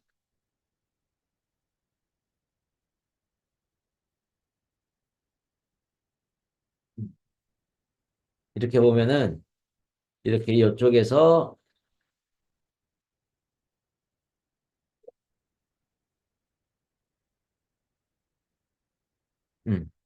이런 식으로 변경 청구에 따라서 이렇게 이 예산 많이는 안 나왔네요. 환급이 170만 원 정도 나왔어요. 그럼 여기 수입료 48만 원이에요. 이런 데는 저는 뭐냐? 야, 니들 먹어 그냥. 뭐 소계자한테 야 소계자한테 야 10만 원만 줘 그냥. 이렇게 보통 넘어가거든요. 이런 식으로 어떤 회사는 저게 총액이요? 네, 경정청구 다 받은 네 얼마 안 되는 그 회사도 있고 고용 관련된 거랑 세금하고 다. 그렇죠. 근데 이제 여기 같은 게 좀 많이 나오는 데들은 보여줄게요. 아까 여러분들이 이제 그렇게 DB하면 걔네들 입장에서 이렇게 DB가 떠요. 누군가가 했고 뭐 이런 식으로. 그럼 얼마 이제 컨설팅비를 누구한테 얼만큼 주겠고. 근데 여기 보니까 여기는 총 1,300만 원 수수료 받았네요. 오, 그래서 나랑 반띵 했으니까 여기는 난 한 600만 원 벌었다 케이스도 있고. 그러니까 몰라. 여기는 6천만 원 돌려받았어요. 그래서 여기가 아까 1,300만 원 수수료예요. 음. 그러니까 이런 식으로 돌려받을 수 있는 게 있는데 이거는 뭐예요? 그냥 서비스 개념이죠, 진짜 고객한테. 그러니까 굳이 내가 수수료를 안 받는다고 하면은 저 사람들이랑 얘기해서 그러면 수수료 좀 낮춰주세요. 이런 게 있어요. 내가 꽤 고액 계약을 했어요, 이 회사에. 근데 저거에서 수수료 25% 얘기했는데 혹여라도 우리 고객사 대표가 누군가 영업하는데 20%에 영업왔다고 하면 갑자기 나에 대한 신뢰가 확 떨어질 수 있거든요. 그러니까 저는 뭐 잔챙이 50만 원, 100만 원짜리는 괜찮은데 한 뭐 150까지도 모르겠어요. 근데 200, 300, 400 받은 회사한테는 사실은 쟤네 원가만 주고 해주면은 그 사람은 누가 영업하는데 그럼 너 얼마 해? 보통의 대표는 이래요. 내가 하고 나면은 했다라고 얘기 안 해요. 누가 영업 보면. 내가 심지어 저런 경쟁 청구를 했어도 그냥 지켜보는 거예요. 수수료 얼마예요? 자기는 25% 하는 거야.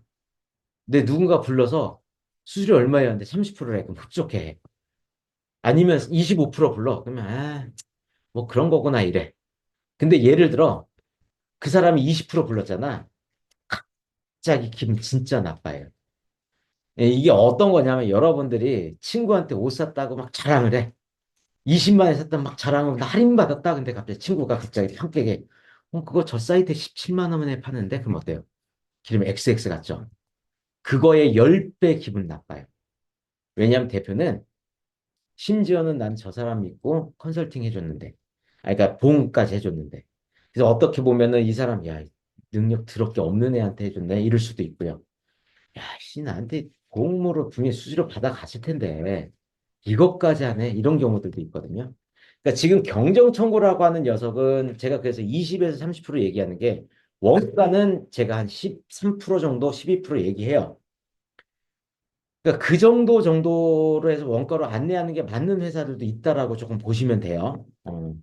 그러니까 이거 똑같아요. 나도 여러분들한테 저런데 내가 여러분들한테 플랫폼이잖아. 그러니까 난 저런 거 하면 한 2% 수수료 받거든. 근데 예를 들어 그런 의도야. 여기는 저 대표님 서비스로 가야 될 수밖에 없는데 서비스를 해줘요. 그럼 내가 거기서 야, 내 원가가 10%의 애들한테 맡길 수 있는데 12%라고 얘기 못 하지. 그렇죠.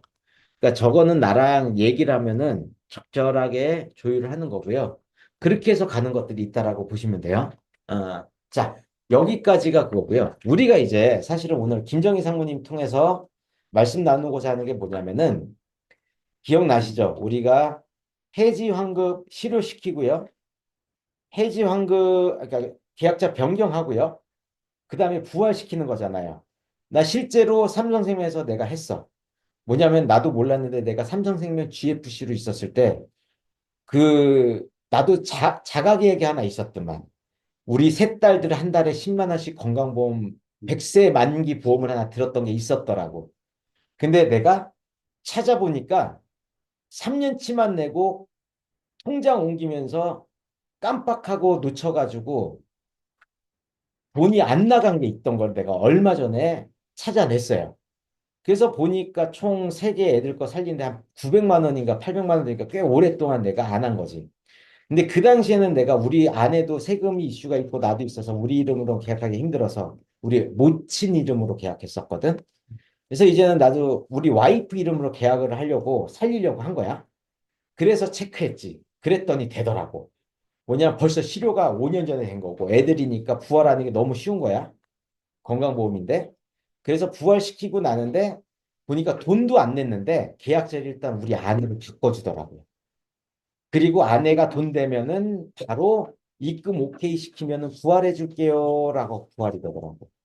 그래서 요번에 800만 원 내고 우리 아이 거 건강보험을 부활시키면서 갑자기 이 생각도 들더라고. 혹시 냈던 거를 다 날리고 우리 아내 이름으로 애들 건강보험을 다시 들었으면 수수료 생각하면 더 이득이었을까? 뭐 이 생각까지 좀 들긴 하는데 에, 사실 그 10만 원짜리로 에이씨 뭔 부귀 영화를 뽑는다고 하고 그냥 내긴 했거든요. 그러니까 다시 말씀드리면 가능한 것 같아요.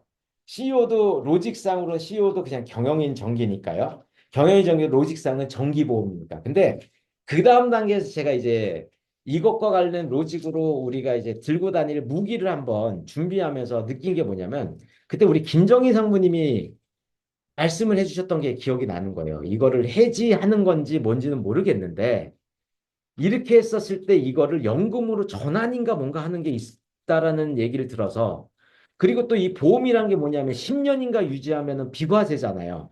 10년. 예. 근데 제가 이게 뭐냐면은 회사로부터 사왔으면은 여하튼 2억에 내가 사와가지고 이게 실제 해지하면은 4억 이상이 갇힌 거잖아요. 우리 로직이.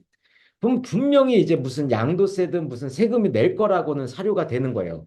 그럼 차라리 여기에서 이거를 연금으로 전환을 하거나 뭐 해서 뭐 어느 정도 유지하면 혹시 이 차익분이 혹여라도 비과세도 될 수 있지 않을까라는 생각에서 사실은 여쭤본 거고요. 그러다가 이제 얘기한 거 보면 이게 뭐 연금으로 전환할 수도 있다 뭐 이런 것들이 있다고 얘기를 들어가지고 내가 그 내용을 모르니까 일단은 우리 김정희 상무님한테 여하튼 경영인 정기 같은 걸 해지하는 시점에서 연금으로 전환할 때 어떤 효과가 있다라고 뭘 할 수 있다고 말씀드린 것 같아서 준비 좀 해달라고 한 거거든요. 지금부터는 우리 김정희 상무님 조금 설명을 해주실 근데 거예요. 포인트가 다른데 제가 돼요. 저는 사실 그 용도였는데, 왜? 저는 다른 건 잘 모르겠고 일단 하나생명 거를 가지고 제가 설계를 했는데 하나생명은 전입 전환이 돼요. 근데 연금 전환은 저희는 안 돼. 근데 또 그 우리가 여기 나누면서 많이 하는 게 KB 거를 많이 하잖아요. 거기는 적립 전환은 안 돼. 연금 전환만 돼요. 똑같이 7년 시점에 뭐 이 사람의 경우에 이제 100만 원 1억 원을 가입 금액 1억 원을 해서 했더니 보장 내용 보장 금액은 이렇고 네, 이건 회사마다 다 다르잖아요. 했을 때 저희는 이제 예시 있지 이거 예시를 보여주려고 설계할 때 적립전환 설계를 하는 거지 이게 꼭 설계했다고 반드시 다 오지는 않거든요. 7년 시점에 적립전환을 받거나 안 받거나는 고객의 마음인데 7년 시점에 100%다 전환을 하겠다. 기본 보험료를 꼭 넣어줘야 돼요. 죄송한데요. 저 처음부터 다시 한 번만 다시 보내볼게요. 미안해. 그러니까 음. 그냥 하나생명은 적립 전환이 돼요. 그때 다른 보험도 연금 된다고 전- 했잖아. 연금 전환이 안 돼요. 아니, 그러니까 CEO 정기만 가지고 지금 얘기하는 거예요. CEO 정기만 가지고, 그러니까 경영인 정기, CEO 정기 주로 파는 게 그거지. 종신보험을 그 고객들한테 잘 안 파는 이유가 그 법인 고객한테 잘 안 파는 이유가 솔직히 100만 원짜리, 200만 원, 뭐 1000만 원짜리 가입을 했는데 1000만 원짜리는 모르겠는데 납기를 짧게 해요. 이것도 납기를 짧게 하려고 적립전환을 하고 연금전환을 하는 거거든요. 네. 근데 납기가 짧으면 우리 보험 수수료가 너무 작아져요. 네. 그러니까 굳이 그리고 또 경비 처리도 안 돼. 네. 내는 동안은 다 낸 거를 해지하고 뭔가 그런 액션을 취할 때 경비 처리가 네. 되거든요. 그러니까 나는 종신보험을 잘 안 파는데 그 CEO 그 경영인 정기 다른 데는 우리는 CEO 정기인데 얘로 이제 설계를 해보면 보장 금액은 당연히 이제 PT를 하는데 뭐 1억으로 가입하면 체증이 돼서 체증이라고 해서 해마다 올라가는데 5년 시점까지는 똑같고 1억이고 5년부터 10년까지는 10%씩 올라가요. 그리고 10년 이후부터 20%씩 올라가게 돼 있거든요. 저희 회사 건. 이건 회사마다 달라. 근데 적립 전환을 얘는 가입 설계 시에 예시로 설계해서 고객들에 보여주려고 하는 거지 가입 설계서에 있다고 해서 반드시 그걸 해야 되는 건 아니거든요. 7년 시점에 전부 다를 적립금 그때까지 해지한 금을 전부 다 적립 전환하겠다. 그리고 그때부터 한 20만 원씩 추가로 보험료를 더 내거나 안 내거나 20만 원이든 30만 원이든 100만 원이든 상관없어. 이건 설계하는 거니까 종신토록 내겠다. 근데 보험료를 0년 동안 내겠다잖아요. 1년 동안 내겠다면 1년인데 0년 동안 내겠다니까 안 내겠다는 뜻이에요. 근데 형식상 이 설계를 해야 돼서 그러면 적립 전환이라는 건 보험이 아니라 적립금이 그냥 적금화되는 거야. 예금화되는 거야. 보험의 기능은 없어져요. 아, 이게 예금이 되는 거야. 아, 그래서 내가 그때까지 모았던 해지환급금이 응. 예금이 되니까 아. 보장을 못 받지. 응. 근데 여기 보험료를 기본 보험료를 추가로 설정을 해서 계속 내가 낸다. 그럼 응. 보험의 기능이 요거에 대한 기능만 있는 거예요. 아, 그러니까 내가 월 20만 원씩 내면 저희 회사 같은 경우 6배를 주거든. 사망보험금 6배가 새로 생기는 거야. 그러니까 좋은 거네, 그건. 이거 일반 그 적립전환 하기 전에는 사망보험금이 계속 이렇게 높아지잖아요. 계속 커지면 저거 2억이었다가 막 어느 정도 되면 한 20억, 30억도 돼. 근데 그게 사라지고 이제 내가 추가로 100만 원씩 낸다. 그럼 100만 원에 6배니까 600만 원의 사망보험금이 새로 생기는 거야. 그런 차이가 생기니까 이제 이렇게 설계를 했다. 그래서 제시를 하게 되면 5년일 때 저희 회사 건 하나생명 거는 5년일 때 그 4년일 때는 30%밖에 안 돼요. 해지임금이. 근데 5년이 되면 96%. 너무 좋더라고, 이거는. 그리고 7년일 때 적립전환이 시작이 돼요. 적립전환이 아. 7년 해도 되고 8년 해도 돼. 근데 5년 때는 안 되는 안 거네. 되는 거지. 그때 그냥 해지 처리를 해버리시거나 아니면 아, 7년까지 내서 적립전환을 하셔라. 적립전환을 하게 되면 똑같이 이제 60세대 기준으로 이때 딱 예금이 되는 거예요. 네. 그러면 내가 10억이야, 저게 1억이야?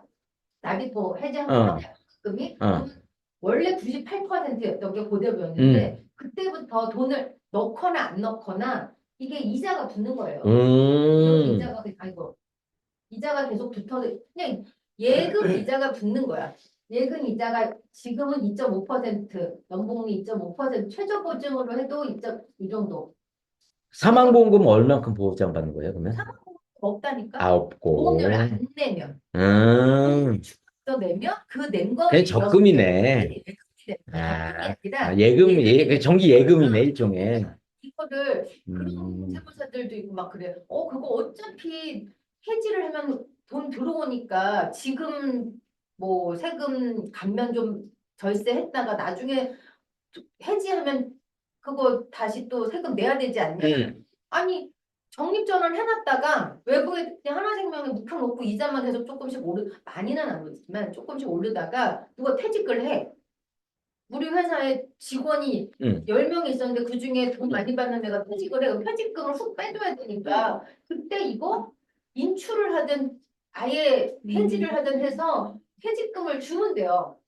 그럼 우리 회사에서 건물을 사. 돈이 필요해. 그럼 이거를 사가지고 이거 빼가지고 건물 살 때 돈 쓰면 세금을 낼 일이 없지. 그러니까 써야 할 시점에 돈을 찾으시면 되는데 이상하게 얘기를 다들 많이 하는 거야. 무조건 찾지 않고 해지를 이때는 만약에 돈이 필요하면 이때는 해야겠지. 그러니까 이때 만약에 해지를 한다면은 네. 사실은 아까 이 로직에서 이렇게 하면 세금을 내는 거잖아요. 돈이 들어오니까 이게 매출로 그쵸? 잡혀요. 매출로 잡히는 영업 건데 매수익인 이걸 거지. 여기로 가면은 안 아닌 잡히죠. 거네네. 그쵸. 아.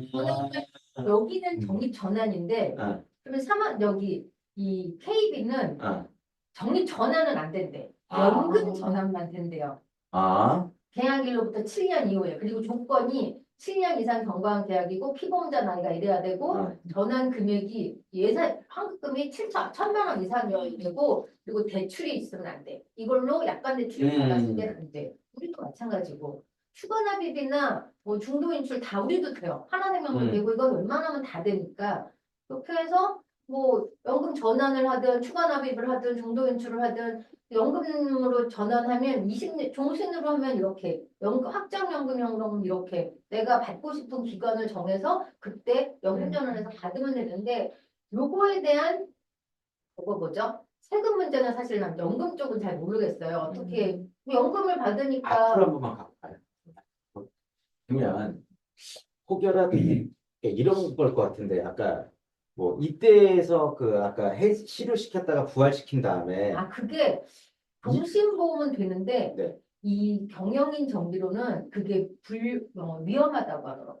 그러니까 그 4년째 예. 30%잖아요. 저때 이제 4년하고 반쪽 제가 이번에 완납한 게 있어. 종신보험 완납을 했는데 바로 전날까지도 해지한금이 딱 저래. 30%. 그러니까 내 생각에 한 6개월 남겨놓고 종신보험은 치료를 시키면 6개월만 더 내면 나중에 한 2, 3년, 1, 2년 있다가 6개월치에다가 이자 조금만 내면 완납이 되잖아. 그렇죠. 그러면 그 사이에 내가 이제 치료된 상태에서 계약자 전환을 해요. 그러고 그 보험 계약자를 바꿔줬으니까 이 사람은 수익이 생겼잖아. 그치. 소득세가 잡혀요. 소득세 잡히네. 일반 소득세 그렇지. 내야 돼. 어. 뭐 내가 적용하면 7천만 원을 사실은 줬는데 6천만 원을 주는 거지만 사실은 1,800만 원밖에 안 주는 그렇지. 거잖아요. 1,800만 원 주고 네. 이게 실질적으로 이 시점에서는 거의 뭐 그치 96%에 60%그 5천만 원권 내거든. 거니까 이런 식으로 종신보험은 되는데 종신보험은 문제가 없대. 근데 이런 정기보험은 여기다가 요때 실효를 시키고 요때 살리는 게 위험하다고 하더라고요. 그러니까 뭐가 위험하다는 거예요? 설명. 그때 저거 안 된다고 그랬잖아 막. 내가? 그래가지고 한참 그게 종신보험은 되고 정기보험 안 된다고 자기가 막 그거 얘기했었잖아. 아니 안 된다는 게 아니라 위험하다. 위험하다는 게 그게 그러니까 종신보험 같은 경우는 세금 이슈가 바꿔가지고 계약자 변경해서 10년 유지하면 세금 이슈가 없는데 근데 이제 경영인 정비는 어차피 해지를 해야 되니까 해지를 하면 그 세금 그 차입분은 내야 된다는 거지. 어차피 아니 그 지금은 그건 세금 내는 거지. 그건 세금 네. 내는 건데 아까 얘기했듯이 여기서 뭐 해지하면 해지 환급금으로 이제 가는 거고 이 로직을 여기까지 유지하는 건 너무 안 맞는 거고 이거는 그냥 우리가 보통 하는 사람들이 이제 7년 유지하고 가는 거에 좋은 로직인 거네. 회사로 따지면 그러니까 본연의 그냥 경영인 정기의 로직으로 나는 쭉 갈 거야. 7년 하면 차라리 5년차 나쁘지는 않은데 7년 차로 유지하면 이런 거에 장점은 있어 가는 게 뭐 있을 수 있는 거라는 생각은 근데 들고요. 이거도 대표들이 상당히 만족하고 이 정도만으로도 저는 이 상품은 이런 상품입니다. 당신이 가입하면 이런 혜택이 있습니다. 추가로. 근데 사실은 이게 추가가 아니고 메인은 지금부터 얘기하는 게 진짜다. 나한테 일을 맡기고 한 2, 3년 동안 나한테 일을 계속해서 요청을 해서 뭐가 필요해요, 뭐가 알려주세요. 이럴 때마다 나를 그런 직원을 회사에다 두면 그 직원한테 급여 100만 원 주는 게 아깝겠냐. 내가 당신네 회사의 직원이 되면 그러면 아깝지 않게. 200만 원도 더 드릴 수 있으면 다 해. 3, 400은 드려야죠. 300만 원이라고 치고 300만 원짜리 보험을 가입하면 나한테 그 급여를 주는 거고 그 급여를 하나생명에다 꽂아줘라. 내가 너네한테 할 일은 다 할 거다. 마음에 안 들면 자르면 나는 환수를 당하니까 크게 문제가 되니까 난 당신한테 충성을 할 거다. 그러고 있다가 3년, 4년 일하다가 진짜 직원이면 퇴사를 시킬 때 이미 급여 줬던 거 못 받고 퇴직금도 한 3, 4년치 줘야 되지 않냐? 그렇죠. 근데 만약에 내가 퇴사를 하는 시점에 내가 받았던 급여의 한 30%를 다 돌려드릴 거고 또 뿐만 아니라 퇴직금도 안 받을 거고 그런 직원 고용하시겠어요? 그러면 그게 어떻게 되죠? 이걸 가입하시면 됩니다. 나랑 3년 일하다가 나를 퇴사를 시키면 해지하시면 되잖아. 그럼 3년째 해지하금이면 25%예요. 내가 받았던 급여 25%를 돌려드릴 거고 3년치의 퇴직금을 안 받을 거예요. 그 사이에 당신은 이런 보장을 받을 거고 그리고 해지를 안 하시면 더 좋지. 그러면 당신한테 이런 자산이 생기는 겁니다. 그러면 이거 괜찮네요. 이게 그거는 한번 나는 사실 집중이 안 돼서 내가 나는 잘 모르는 내가 영역이어서 그렇게 얘기하는 대표님들은 거기에 이거를 그렇게 하면서 이런 혜택까지 있다고가 사실은 이 보험을 가입하는 원래 목적은 이건데 당신이 나한테 보험을 가입하면 내가 당신을 위해서 이런 서비스를 해줄 거고 그거에 대한 나는 수수료로 이 보험을 당신이 우리 하나생명에 꽂아주셔라 월급을 나한테 준대 이렇게 얘기하면 나는 이게 더 먹혔어. 그러니까 그거는 난- 윤정희 상무님의 네. 능력을 대표가 상당히 어. 신뢰를 하기 때문에 가능한. 예. 그러니까 이 로직은 이제 저는 이런 것 같아요. 그러니까 이런저런 거지만 이런 것들은 이제 기본적으로는 그러니까 우리가 지금 우리 나눔이 도와주는 기업 서비스 이런 개념으로 접근하는 것보다는 그냥 신뢰를 얻고 지금까지 계속 도와드리면서 있었던 데는 이게 진짜 좋은 로직인 것 같아요. 그러니까 맞아요. 일반적으로 근데 저는 이게 지금 너무 마음에 드는 게 저 입장이에요. 저는 사실은 막 4, 5년 지금까지 도와줬던 회사들이 굉장히 많잖아요.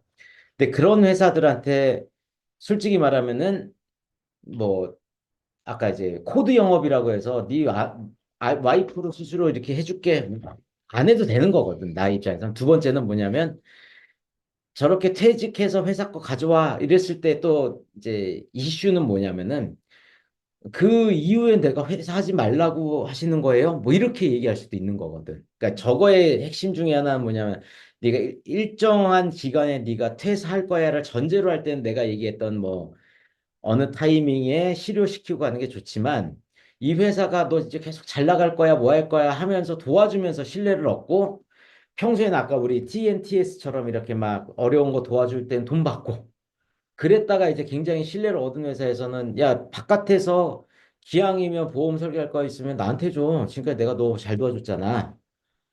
그러면서 차라리 이거 해주면 나도 수술 좀 생기니까 평소에 내가 좀 더 잘 신경 쓰고 어떤 거 서비스를 해줄게. 가면서 대신 근데 이거의 장점이 걔네들은 저 정도 얘기했을 거야. 근데 그게 아니고 사실은 나는 이걸 금융상품으로 본다? 그러면 저렇게 해가지고 아까 이때 적립형으로 전환해가지고 네가 필요할 때 어떻게 하고 뭐 이런 로직으로 가면은 훨씬 더 신뢰를 얻을 수 있다라는 생각이 들거든요. 그래서 내가 지금 고객이랑 소통하다가 사실 상무님이 잠시 얘기한 저 로직 있잖아. 본인이 영업하는 거는 놓쳤는데 그거는 지금 우리 녹음하고 있으니까 내가 좀 꼼꼼히 저기 듣고 싶어요. 그 로직은. 그러니까 저는 사실은 제가 이제 그 협업하면서 상당히 이런 게 있었어요. 첫 번째는 한화라고 하는 데에서 처음에 이제 협업을 하다 보면 대부분 뭐냐면은 아 이제 보험 계약의 대가로 우리 나눔이 몸 해줘 그러면 수수료 나오니까 너한테 줄게 이런 식이 굉장히 많았는데 지방으로 가니까 지방을 담당하는 어 보험의 높은 사람이 뭐지 그 본부장 위에 뭐라고 그러지 관장 관장들이래. 아니 왜 당신은 당신 수수료 받아. 당신 서비스 내가 봐도 정말 좋아. 근데 이거 이렇게 좋은 서비스 하는 좋은 회사를 소개했는데 우리 FP 설계사가 보험계약 못하면 그 사람 병신인 거지. 이런 게 사실 지방은 많아. 뭐 전라도라든가 부산이라든가 이런 데는 내가 강의하고 협업을 하면은 그런 게 진짜 많았거든. 근데 서울 위쪽으로 올라올수록 그런 게 없는 거야. 기브 앤 테이크. 근데 이제 삼성생명이랑 GFC들이랑 일을 많이 하다 보면 또 최근에 보면 어떤 게 있냐면 일부 사람들은 그렇지만 꽤 일 잘하거나 조금 좋은 FC라고 난 봐야 되나 모르겠는데 그런 사람들은 대표님 여기는 내가 진짜로 지금까지 보험으로 받을 것도 받았고요. 좋아하는 회사인데 이게 필요하대요. 나는 그거 할 줄 모르고 대신 좀 가능하면 조금 대표님 일 잘하시는 거 아니까 믿고 소개시켜 드렸고요. 뭐 무조건 믿습니다.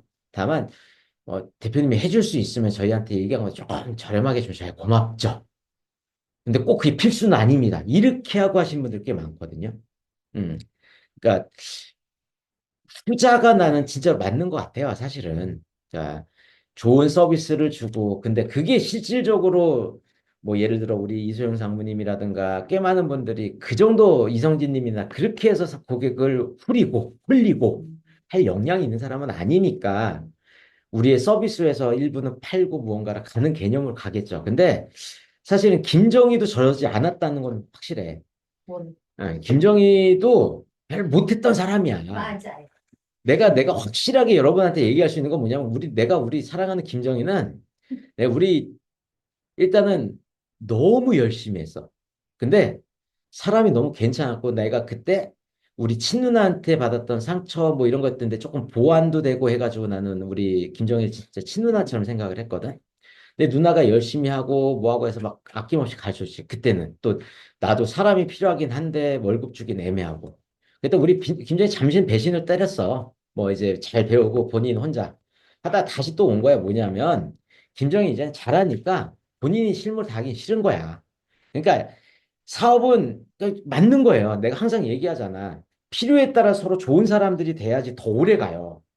그러니까 아마 김정희 처음 나랑 있었을 때보다 지금 더 공고해. 어떻게 보면. 그러니까 저는 여러분들이 김정희 상무라는 분의처럼 저렇게 갔으면 좋겠는데 김정희 상무가 말을 나 아직도 기억해. 같이 막 그때 내가 동행도 많이 해주고 했지. 이렇게 청산유수가 아니었어. 봄에 대한 상품을 얘기하면서도 막 이렇게 전략적인 이런 사람이 아니었어. 그냥 어떻게 보면 이제 한양대 건축학과 출신이잖아. 그러니까 처음에 만난 사람 다 그냥 건축사들이야. 막 한양대 동문. 그리고 여기 이제 자금 필요하다니까 조 대표 조금 도와줘, 뭐 벤처 만들어줘 하면서 이제 본인이 랩토프인데 나 아직도 기억나는 게 우리 김정희가 대표님 1년 지나니까 처음에 만났던 사람 대표님들 다 나한테 이래.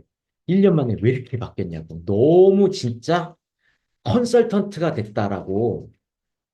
그 사람들이 막 그래. 그래서 나도 너무 좋았거든요. 그래서 사실 나는 우리 김정희 상무를 보면서 자신감이 더 생겼어요.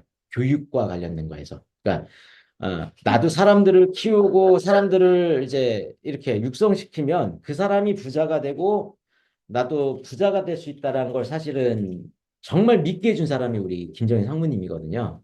그러니까 저는 진짜로 아까 뭐, 저거는 김정희 상무님이니까 할 수 있어요. 전혀 아니에요. 그건 뭐냐면 김정희 상무님처럼 열심히 하면은 여러분들 다 할 수 있는 거라고 생각을 하고요. 대신 공부 진짜 많이 하셨어요. 그래서 저는 제가 왜 최윤재 님이 여기 왔을 때 너무 좋다라고 생각을 한 게 뭐냐면요. 이제 이소영 상무님은 막 글 쓰고 전략 잡고 이제 기술 분석하는 거에 너무 좋죠. 근데 사실은 그럼에도 불구하고 이렇게 저 보험이라는 상품을 제대로 좀 분석하고 잘 아는 사람이 저는 진짜 있어야 된다고 생각하는데 사실은 우리가 따지면 성골 출신의 보험쟁인 거예요. 그치? 그러니까 정 따지면 옛날 따지면 진짜 성골들은 어디에 있었냐면 보험은요. 그 프루덴셜 그죠?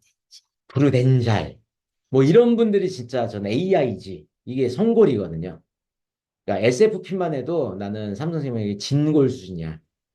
성골은 사실 그렇거든. 그러니까 어떻게 보면은 굉장히 정말로 보험 설계를 진짜로 찐으로 단계별로 배운 사람일 거예요.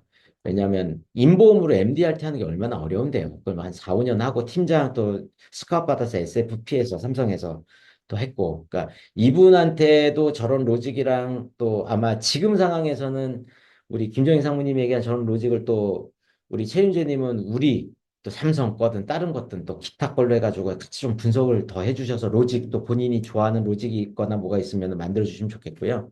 또 아마 최윤주님이 모르는 내용일 수도 있어요. 왜냐하면 인보험에서는 접근하지 않았던 전략들 같은 걸 거거든요. 그래서 같이 좀 상의하면서 로직하시고 아까 얘기했던 이슈 세금은 이광우 회계사님이 제일 에이스일 거예요. 왜냐하면 7년 이상을 삼성생명 GFC로 계시면서 그래도 보험 약간 협업 계속 하시면서 회계사님을 하셨기 때문에 아까 했던 저 보험이 어떻게 되고 어떻게 되면은 저게 세금은 어떻게 될 거라는 거는 본인이 생각 안 하셔서 금방 그러니까 로직을 잘 아시는 거죠.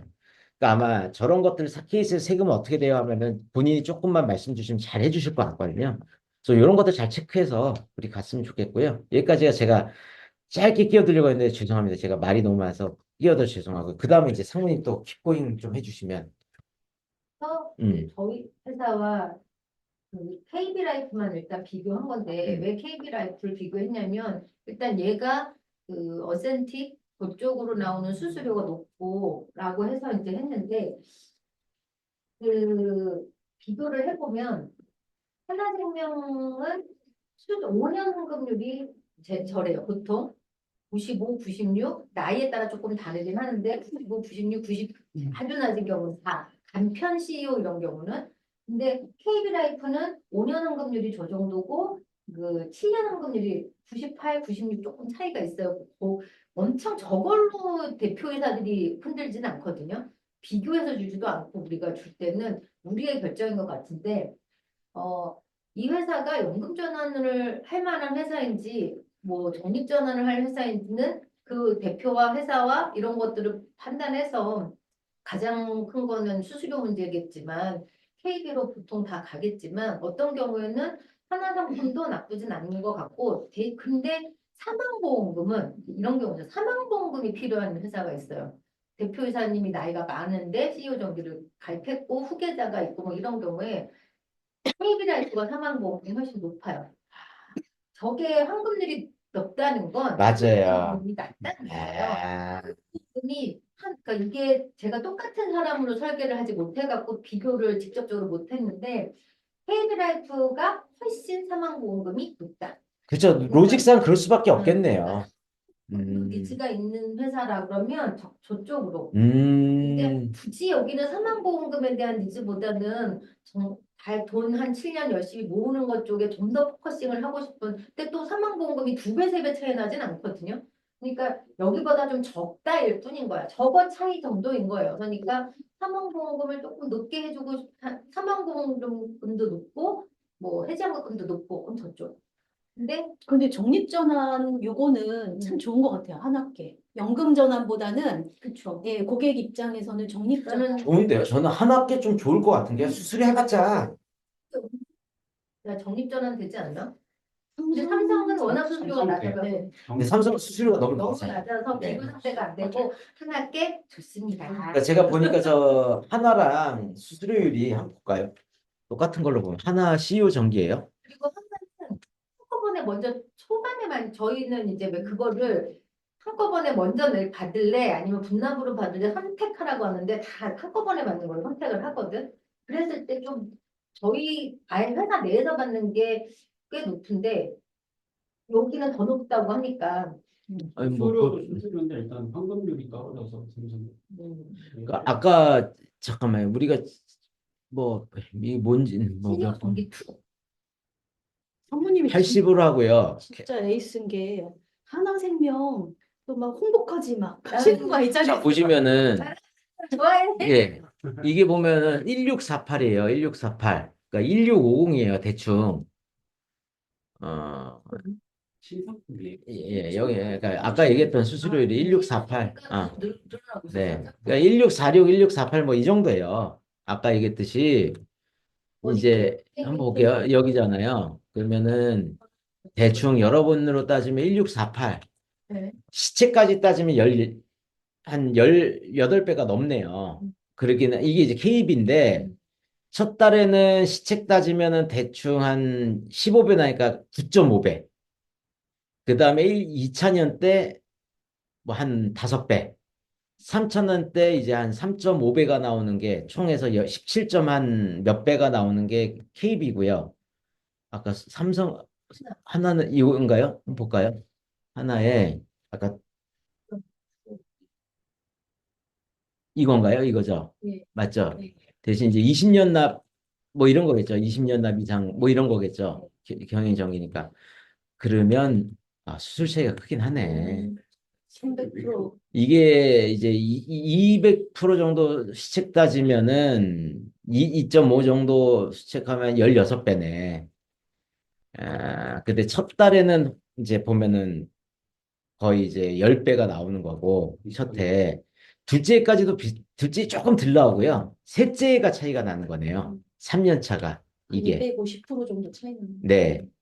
근데 이제 뭐 어떻게 보면 그런 것도 있죠. 고객 생각하면은 사실 두 배가 뭐 이제 이런 거죠. 내가 1년에 계약이 한두 방밖에 없으면은 뭐 100만 원짜리면은 뭐 200만 원 차이일 수는 있지만 내가 건을 많이 한다고 하면은 고객 위주로 설계하는 게 나을 수도 있다라는 생각. 요번에 그러면 김정희 상무님 저기 정은이로는 뭘로 하셨어요? 그랬어요. 음, 저기 그게 음, 한국에선 준 DB 회사였는데 음, 우리 지점장이 혹시 모르니까 음, 저기 뭐야 대리점으로 들어온 것도 음. 뭐라 할 수 있으니까 근데 본인이 안 나오는데 어떡해? 그 회사 코드 회사는 들어오잖아. 회사 이름하고 들어오니까 거의 같은 금액으로 들어오면 문제 삼고 괜히 트집 잡을 수 있으니까 아예 하지 말라고. 아, 그러니까 한번 내가 블랙리스트에 올랐으니까. 그런 적이 한 번 그러니까 있어. 내가 이걸로 원래는 계약을 내 동생 코드로 해서 넣었어요. 그러면 그랬더니 그렇다. 근데 그게 또 DB 회사의 대표이사가 만든 다른 회사 거였어. 응, 내가 받은 DB는 여기면 이 회사가 대표가 만든 다른 회사 거여가지고 응, 여기다 내 동생 거 이번에 이제 등록하면서 응, 넣었더니 대표이사가 그 대표이사 것도 가지고 와야 된다고 수수료를 가져야 응, 된다고 아예 청약 처리를 시키라고 응. 그러니까 주시할 수 있으니까 그쪽으로 하라고 그래가지고 알겠다고 치사해가지고 그러니까 이게 지금 뭐 몰라 한화만으로 따지면 삼성생명도 지금 이제 TM이 생겼어요. 근데 거기는 TM이 누구한테만 주냐면 거의 에이스급이라고 하는 이제 거기는 JCSA라고 해서 주니어 또 CSA라고 해가지고 그 과정을 한 사람한테만 위주로 주는데 잘하는 사람 그러니까 금액이 크면 20%, 그다음에 금액이 좀 작은 소액 계약은 25%를 떼가더라고요. TM이. 네. 네. 그러니까 근데 피플라이프는 솔직히 20%대요. 네. 그래서 한화가 왜 이렇게 뛰는지는 전 잘 모르겠는데 저는 이제 그 생각은 들어요. 안에 그 세팅한 사람이 그 뽀찌를 하든 어떻게 해서 그렇게 해서 구속을 만든 것 같아. 안 그러면은 그렇게 될 수밖에 없는데 지금 한화 같은 경우에는 잠깐만 이제 녹음 끌게요. 음. 그